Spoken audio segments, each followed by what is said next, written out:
let there be an expanse between the waters to separate water from water. So God made the expanse and separated the water under the expanse from the water above it. And it was so. God called the expanse sky, and there was evening and there was morning on the second day. Verse 9 says, and God said, let the water under the sky be gathered to one place, and let dry ground appear. And it was so. We're going to focus in on verse 10. And God called the dry ground land, and gathered waters he called seas, and God saw it was good. Yes, God. Verse 11 then says, then God said, let the land produce vegetation. Let the land produce vegetation, seed-bearing plants, and trees on the land that bear fruit with seed in it, according to their various kinds. And it was so. The land produced vegetation, plants bearing seeds according to their kinds, and trees bearing fruit with seed in it according to their kind. And God saw that it was good. And there was evening, and there was morning, the third day. Third day. Last scripture is Proverbs 13 and 12. Short phrase. Hope deferred makes the heart sick. But when the desire is fulfilled, it is a tree of life. Hope being deferred makes the heart sick. Solomon says, but when the desire is fulfilled, interesting that he says it is a tree of life. Someone say, wow. I'm having or I have access to the tree of life. I have access to the tree of life. Back up here in Romans, just as a backdrop, we understand that Paul begins to give us an interesting description of the life between being born of the Spirit, but still having to deal with a flesh suit. The two obviously are contradictory to one another. One has its own plan, and it causes man, which is flesh, causes man to be in a predicament that does not allow them to extrapolate the full essence that God gives through the breath of what he calls life. Yes, God. When we allow ourselves to drop to the lower mind that makes us become such carnal individuals that we're not able to tap into the God kind of life, it leads us into a position of total frustration, total chaos, because something in us immediately identifies with the God of heaven and says, this environment that I am in is not the environment that I was created to live in. So when we look around and we become sometimes very frustrated because the environment that we see is not the environment in which we came from. Amen. When God breathed into man, he breathed the essence of himself, and man became alive. And ever since man decided not to go through the following wisdom of God's word, which is life, then he began to die.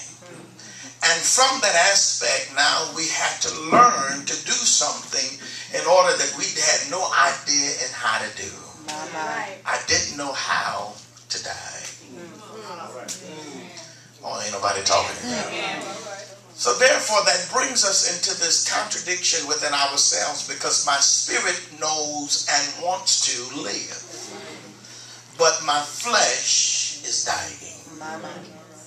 So every day then that presents us a challenge then, because Paul begins to talk about in Romans 7 and talks about the fact that who shall deliver me from this body of this death? Who is going to help me be separated from this thing that is nagging me, that is attached to me, what is going to keep me from moving, my God, or what is it that is trying to keep me from moving from my position and my place that I already know God has afforded me.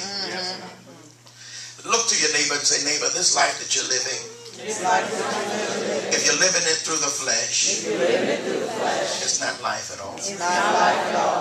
Actually, what you're experiencing is murder. Life that we call life is actually killing us. And now we have to learn a different aspect, because my spirit then always wants to be alive. I can't be alive if I'm constantly bombarded with things that are outside of the will of God. And if my mind gets caught up now in the whole cycle of what we call life, then I will get caught in something that is actually killing my spirit. It is constantly bombarding my soul, and it keeps me from expressing the life of God that He put on the inside. I know I'm talking about many of you in this place, because I sometimes get caught up in this dimension of life and really miss the God-breathed life. The word inspiration literally means to have God breathe. And when God begins to breathe on circumstances and situations, then at that moment, the exit of His breath brings me into an exit of my situation. It causes me now to see life from a different perspective, and I stop living dead. But I come alive. I hope I'm not messing up some of y'all's minds. Because what we have to understand then is that this is not what you have created to be. Now I'm going to come on up to Psalms and talk about David, because David then understood that if I get caught up in this life, which is really death, then I am teaching myself to do something that I really can't do. And that's to die. And so he says, let everything that has breath, or the inspiration, or the pneuma, or the ruach of God, are you hearing me? Let everything that has breath then enters into a song and a dance called praise. And so from last week we talked about that the whole creation that obeys the breath of life, or the word of life, are you hearing me? Or the inspiration of life is actually doing what God created it to do. But we find ourselves now contradicting the thing that God said. And so as a result, the very life support that we need is cut off. Because the thing that God says, the only thing that I'm going to breathe life into is something that is able to reciprocate my kind of life. See, if we're not living according to what God's word says, then we have no choice but to be dead. Now I just want you to understand something. Now what is death then? Death is just simply being cut off from God. Now am I going to die? No. You're going to live forever somewhere. Come on. You hear what I'm talking about? You're going to live. But the thing that you're going to be constantly reminded with, if you choose God, you choose life, you choose joy, you choose peace, you choose love, you choose all of these things that God is affording to us. But if you choose anything contrary to what He says, then you choose death, which that means you get up and it's death. You go to bed and it's death. You get up in the morning again and it's death. And then eventually your body says, well, forget it. Well, let's go ahead and die. And then you get up to another reality called death. Ain't nobody talking to you. And so in that aspect, we call ourselves being cut off from God.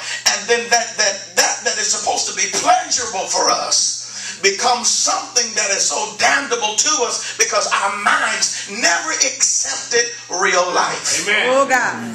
Okay, so if I go to hell, David said, he says, hell is not the place where it's absent from the presence of God. Right. Are you hearing me? So what cuts me off then? Because if I go to hell, then you surely, God, no. What cuts me off is that my mindset was never shifted to accept life. And if I never, never accepted life, and that more abundantly, that when life shows up, life kills me. Ain't nobody talking. And so David said, if I make my bed in hell, he is there. But what makes hell hell is not because the presence of God has been cut off from what we think. It's from the aspect that I rejected life. And so when life shows up, it is tormenting me.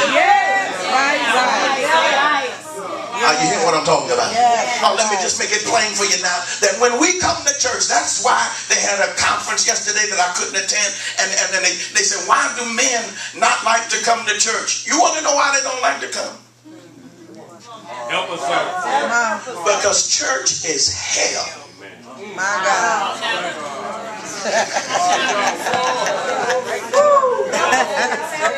All right, preacher. See, the only reason why you got to pull people to come to church and to worship God is because there was a part of them that have never accepted the life of God. And so when you get up and you start to express the life, that's why they can't stand you praising God. Because you are expressing the very life of God. Oh, it's a dance. Did we talk about that? It's a dance. There's a harmony that comes up out of your spirit that is in tune with God. And the two of you make beautiful melodies together. But when somebody who is out of tune hears that song, good God, it is the disturbance to the vibrations of their being. That's right, sir. You hear what I'm talking about? So listen, so for all of you that are saved for real in here, don't ever get an excuse for why you praise God. Listen, don't ever get into a match with them to try to convince them the reason why I worship the way I worship. Listen, because if you would have been through all of the out-of-tunes, ain't nobody talking here. My life was out of tune 16 years ago. My life was out of tune 5 minutes ago. And now that I done hear the heartbeat of God's song, I finally can feel the thump in my spirit that it makes me do something that I wouldn't normally do. Because now my faith has reached a place in God that I cannot sit here another day and die with all the rest of you. Yes, God. Something on the inside of me wants to live. Something in the inside of me wants to rejoice. Something on the inside of me needs an expression. I can't sit here with my hands all down, and I can't sit here and just look like I'm not even moved by what I say. Listen, I don't care if it's bothering me. I don't care if the message bothers me. Never put yourself in a position where you start to reject your own life.